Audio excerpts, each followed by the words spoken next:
One of my main concerns about Dr. West is that I don't know if people are ready for Dr. West. So now we got a historical moment in the American empire, meaning what? We got one candidate calls for basically Civil War #2, implicitly and sometimes explicitly. Yeah. And the other one comes with World War III. And I know I hear people say that they are ready, but I don't know if they're really ready. See, Dr. West. No, I just think it's very important that we don't sanitize and sterilize what Brother Bernie Sanders talks about when he talks about health care as a right, as opposed to a privilege. See, voting rights was a privilege for a long time. You had white brothers with property and white brothers without property. Women didn't have the right to vote. So it remained sanitized. It was an abstraction for a small group, but it functioned as a privilege. Black folk didn't get it until 65.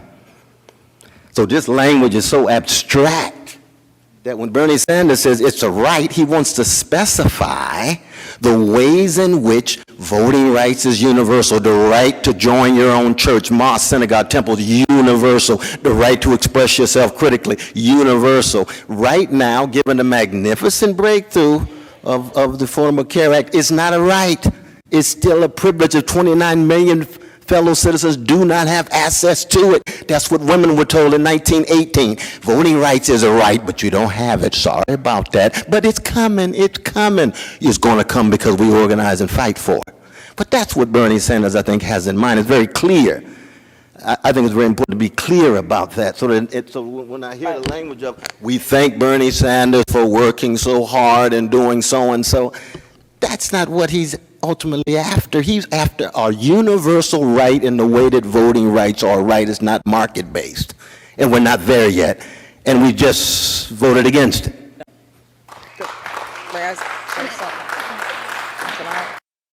It seems to me like some people want Dr. West to be very simple. They want him to be very basic. Gaza City is very dense, but Gaza itself, the Gaza Strip, there's lots of room. The Israelis have said, get out of Gaza City, go to Rafah, go to Khan Yunis, go to other places. And you know what Hamas is saying? With no water, no food, no electricity. You know what Hamas is saying? Hamas is saying, don't go. Oh, I'm not here to defend Hamas. Well, you are here. No, I'm not defending Hamas. Wait a minute. Don't you ever lie on me like that, brother. I'm defending the suffering of Palestinians. I want to hear Hamas itself committing war crimes. I want to hear you say anybody who commits war crimes are barbaric. I'm saying that explicitly, but I want you to say if the Israeli Defense Forces are killing children, are they barbaric too? No. Are they ever barbaric? No. If they target children. Yes. Have they ever targeted children? Absolutely. Never in the history 78 years. have they ever targeted a child you got to get off the crack pipe, man, please. No. Dr. West is anything but simple and anything but basic. Is that who he is? They say they want Dr. West, but they don't want Dr. West to be Dr. West. People want laser focus on a few issues, but not all issues. Only the issues that they care about, which is really not that rare. That's how most people operate. Only problem is, that's not how a philosopher and a public intellectual operates. Yeah, philosophers, which is what Dr. Cornel West is, way before he decided to run for office, don't tend to just focus on a couple little things. Nor do they tend to only fight certain battles that you want them to fight. It's not who he is. It's not what he's about. People don't want a politician. They say they don't want a politician. Here's the other thing. I'm not sure they want a scholar either. And this is upsetting me because I believe that Dr. Cornel West is obviously the best candidate. That's why I support him. And I've been a supporter of Dr. West way before he started running for office. Dr. West had a conversation with Dr. Norman Finkelstein. Dr. Norm is a philosopher himself.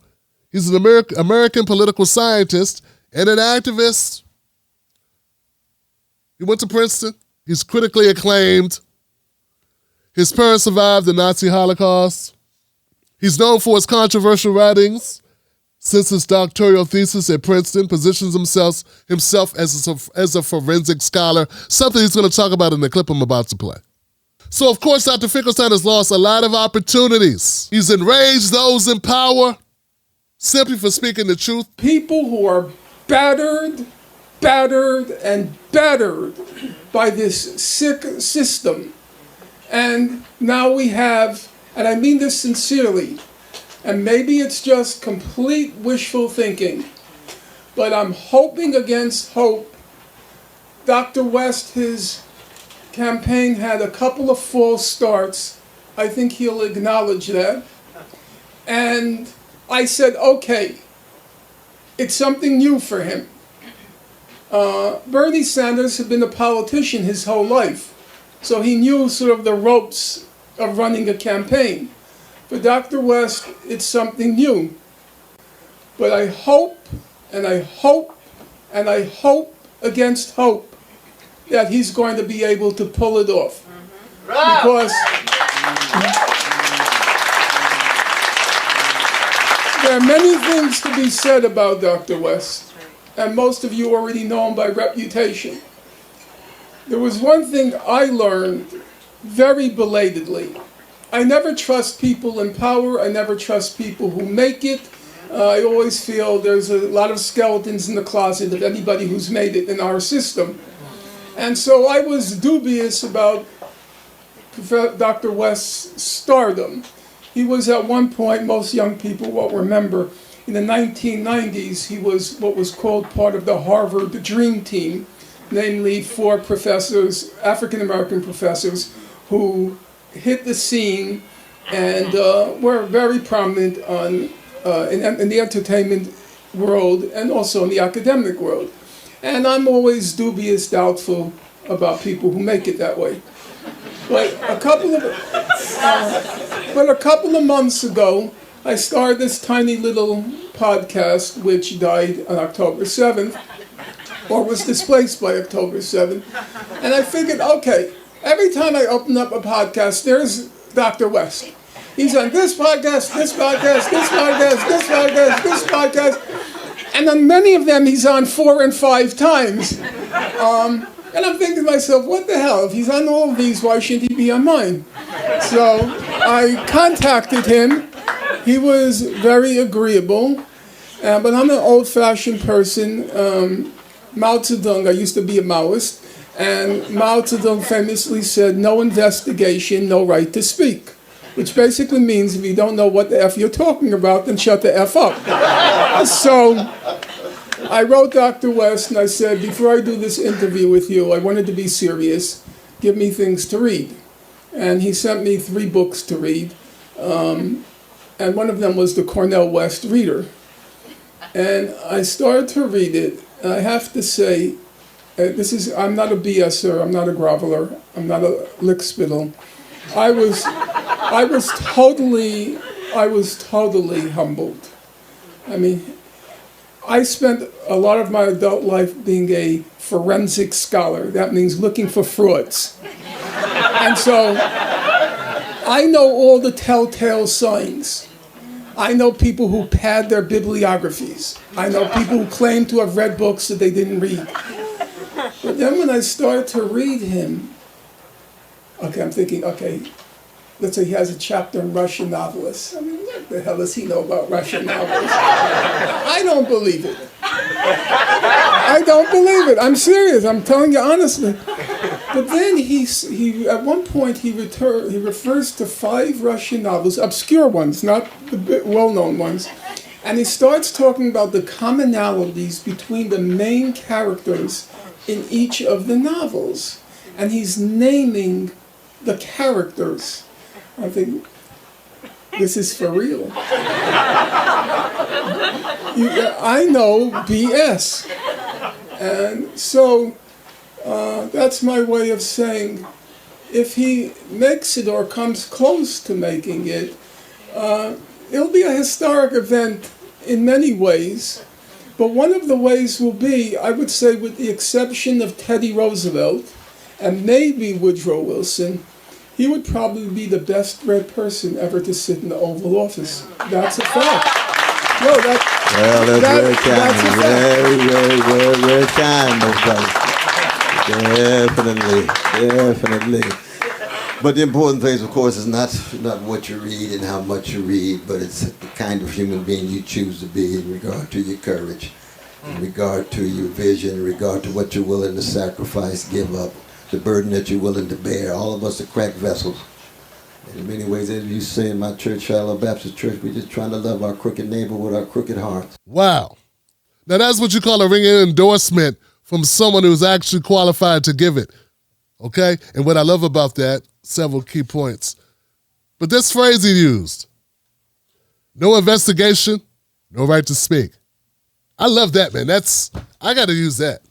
No investigation, no right to speak. Didn't do the work, shut up. So Dr. Norman,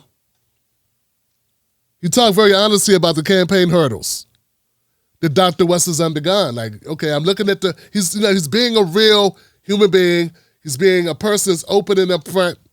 And he's saying, look, I'm looking at the campaign. I'm like, geez, there's a lot of problems here. More authenticity, authentic realness. He points out that he doesn't trust people that are in power. He figures they did something to get that power. He doesn't trust people that are super successful. He feels there must have been some compromising that made them super successful. Once again, one of the reasons why I like Dr. Finkelstein is because he appears to be so authentic. He doesn't put it on. He doesn't do a lot of, theatrics. But the words that he speaks are so profound and real, he doesn't need to. Get what I'm saying? He does the smell test, the forensic analysis of other scholars, and see if they're legit or not. Are they real? Do they write their own rhymes? Are they a rhyme biter? Are they a plagiarist like Joe Biden was and is? You know what I'm saying? And the last point is that he said that Dr. Cornel West, if he's elected, he will be of the most well-read presidents that have ever held the Oval Office. And this is the larger point I want to get to with Dr. Finkelstein's summation of Dr. West. This is from a scholar to scholar. These are two intellectual powerhouses. And one is saying, you think I got it, this guy's really got it. And that's why I say, see, when Dr. West comes on the show, he comes on my show. This layman's show. This layman's show, I talk about these issues. I try to do my research. But you got to understand, folks, when Dr. West comes on my show and he's talking to me, and he seems comfortable. He seems very comfortable, relaxed himself. This is why he's so successful. The man's brain is massive, okay? And it is the talent that he has where he can talk to a guy like me and make it seem very comfortable and relaxed and it be just flowing. But really, he's thinking about probably 20 different things at one time. He is, the way that he can break it down into simple terms so that we can have a conversation, that is just lends itself, and it's only because he's such an amazingly intelligent, bright person. So when we're saying, I need Dr. Cornel West to dumb it down, some people are calling it, he's just babbling on about all these higher overarching ideas. That's who he is. The man is on a level of genius. And that's just what it is. It's what it is. And one of my concerns is that I'm not sure America's ready for the most well-read president. Like, they just had the most bullshit president, which is Donald Trump. And now we're going to go to the most well-read president. Joe Biden's probably one of the most corrupt presidents, one of the biggest phony presidents himself. And now we're going to go to the most well-read president. What a transition. That's what we're talking about when we say whiplash. Dr. West is an amazing voice because he's able to take all that knowledge, all those books he's read, all that information he's gathered, all the speeches he's given, all the papers he's written, all the books he's written, and be able to hang with intellectuals like Dr. Norman Finkelstein, and you know what he can do? Then he can sit down and talk to a goofball like me. Talk to a simple man like me. Have a basic conversation. And still keep you interested. And that's the greatness of Dr. West. He's singing in tune, I'm singing out of tune, but that's all right. That's all right. But you all see the point I'm making? Unity is not unanimity. And you have to be true to yourself. And raise your voice. And most importantly, put your body where your words are. Say what you mean and mean what you say. And part of the problem these days is that in a decadent empire where the Democratic Party, tied to genocidal attack in the Middle East, tied to Wall Street domination, tied to Silicon Valley domination, captive to the military-industrial complex, don't want to tell the truth about climate catastrophe, and just looking to see as many black and brown and women faces at the top as they attempt to preserve a decadent empire that's shot through with predatory capitalist processes, and say, aren't you glad that we made so much progress? We say, hell no. Hell no. And the same is true for the gangster Trump himself, the neo-fascist gangster himself, who's very honest and candid about his institutional hatred, very honest and candid about his organized greed, and then speaks to significant numbers of our precious citizens who are economically catching hell, who have been pushed to the ground owing to the organized greed at the top with the monopolies and oligopolies. And they're looking for an alternative to the milquetoast neoliberalism and the military adventurism of Biden.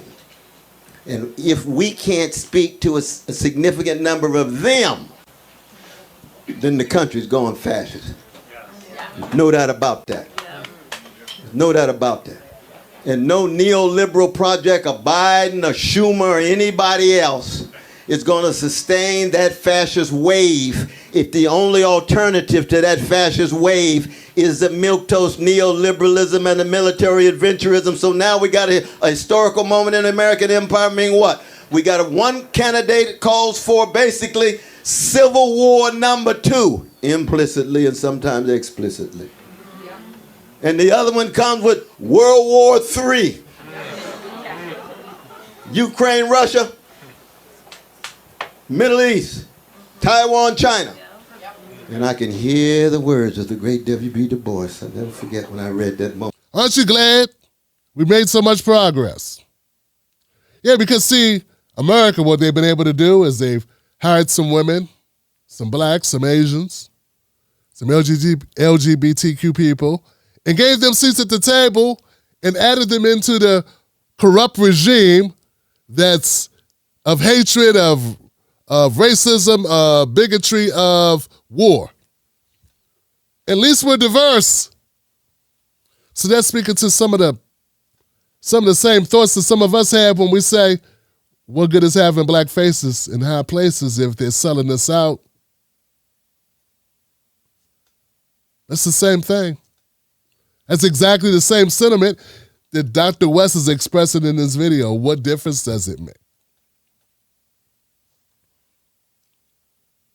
You know, I made a tweet, and I said, I don't think it's enough. I don't understand why people think someone who won't stand up for the Palestinians is going to stand up for black people. And I had people that didn't understand what I was talking about when I said that. They didn't get it. I thought it was very basic. Once again, if you're a public intellectual, if you're a person running for office, and you won't say, hey, it's wrong that there's an apartheid state that we fund, that we send our money to, if you're afraid to say that, why should I think you're going to actually stand up for black people? I mean, it's like saying you're afraid to say the water is wet. The water's wet. But you're going to tell me later you're going to stand up for me? You don't think it's going to be something to lose by supporting black folks? John Brown was hung by the neck until he was dead. Okay? But you want to tell me you're going to get these people John Brown status who haven't done shit to earn it. Oh, since 1997, they thought black people should get reparations. Oh, that's nice.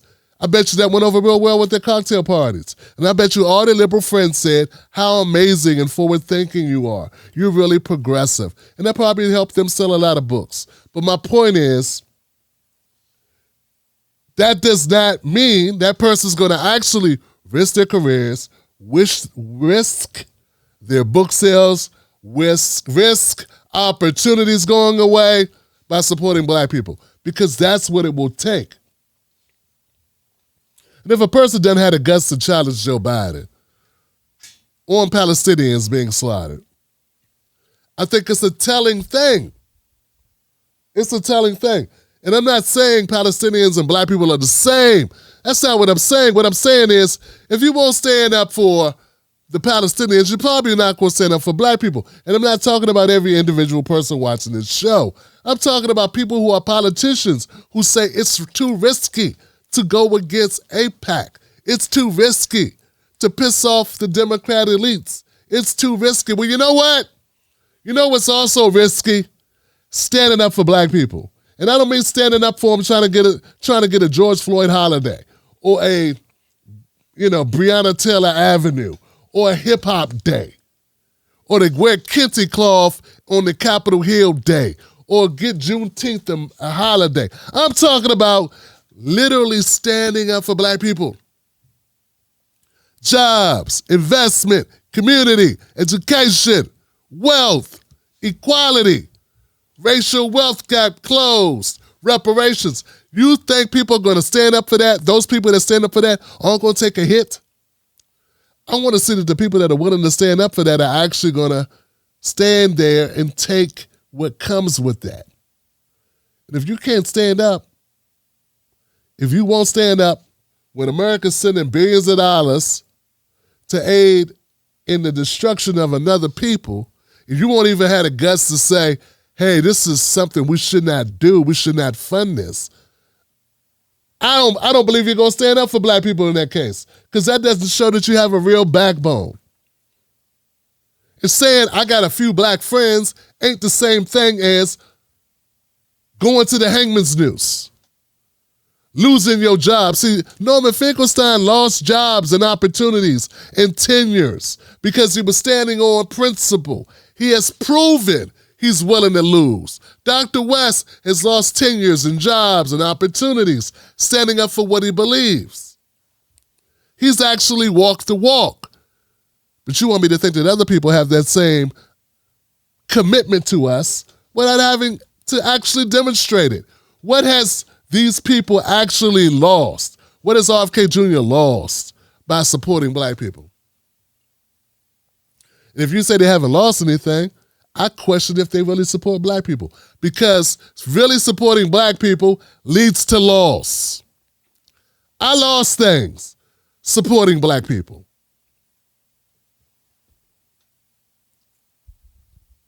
I almost lost my little tiny business because 3 years ago, I started talking, I had the unfortunate happening. Something happened to me 3 years ago. I came down with a condition of reparations. Yeah, I brought on Dr. Sandy Darity, and I brought on Dr. Derek Hamilton, and I brought on Dr. Elwood Watson, and I brought on a series of other doctors who made me realize just how bad off black people were, and then I had to change my politics. I felt like then I realized, hey, we can't just wait for health care. We can't just fight for climate change. We got to fight for black people right now, this moment, drop it all. It's that important, or we are going to go extinct in a country built for free against our will. And I started losing stuff because people didn't watch me to talk about that. They didn't want to hear me talk about that. It's one thing when I talked about Tamir Rice, they would just avoid that video. It was one thing when I talked about Breonna Taylor, they would just avoid that video. It was one thing when I talked about George Floyd, they could try to just avoid that video. But when I started talking about what was going on with black people in America and did it show after show after show, all of a sudden my money cut in half, people ran from me, people were sent after me. if you're going to tell me somebody supports black people, but you cannot tell me what they've lost, not theoretically, but realistically, what have they lost? And what have they fought for other people and lost shit? It's important. You got to have a chin. You know, when you look at boxers, doesn't matter how good a boxer you are if you got no chin. Doesn't matter if you could punch 70 punches around or whatever. If you got no chin, if you can't take a punch, I need to know that people can take a punch. You need to know if people can take a punch. Are they willing to take a punch, or will they take a dive as soon as the arm goes back? Come on, Johnson, talk to me now. So I thought that was pretty clear. I mean, I don't get that many characters on Twitter, but I think I use enough characters to say it. And I'm not saying black people and Palestinians are the same thing. And yes, I understand that a number of people are not that concerned with what's going on in Gaza. I'm not you. But I can tell you this, politicians who don't have the heart to say, oh, a genocide is wrong, or to say bombing kids is wrong. More kids have been killed in Gaza in 50 days than almost 12 months of war in Ukraine. And we got politicians who won't say it, who won't say, hey, this shit needs to stop. We got people running for office who won't say, hey, this shit needs to stop. But you think they're going to go to the mat for you? You think they're going to stand up really for you? For us? Really? What evidence do you have? What data do you have to support your assertion? So that's what I'm saying. See, I believe that Dr. Cornel West will stand up for black people for real. I believe he has a conviction, okay, towards standing up for things he believes in. And I believe black people, as put into his campaign, as he put in this campaign, the commitment that he has to black America, I believe he will stand up for that and that he will not back down from it. That's what I believe. And I believe he's a person who has lost shit before and is willing to lose more shit behind what he actually believes. And we got people that haven't proven that. So when you talk to me about Marianne Williamson, or you talk to me about RFK Jr., or Cenk Uygur, or Dean Phillips,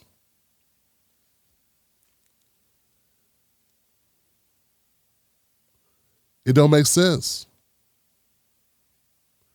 And as a person who analyzes this stuff for a living, I don't do something else. I don't go sell cars and then come back and do a show on the weekends. You know what I'm saying?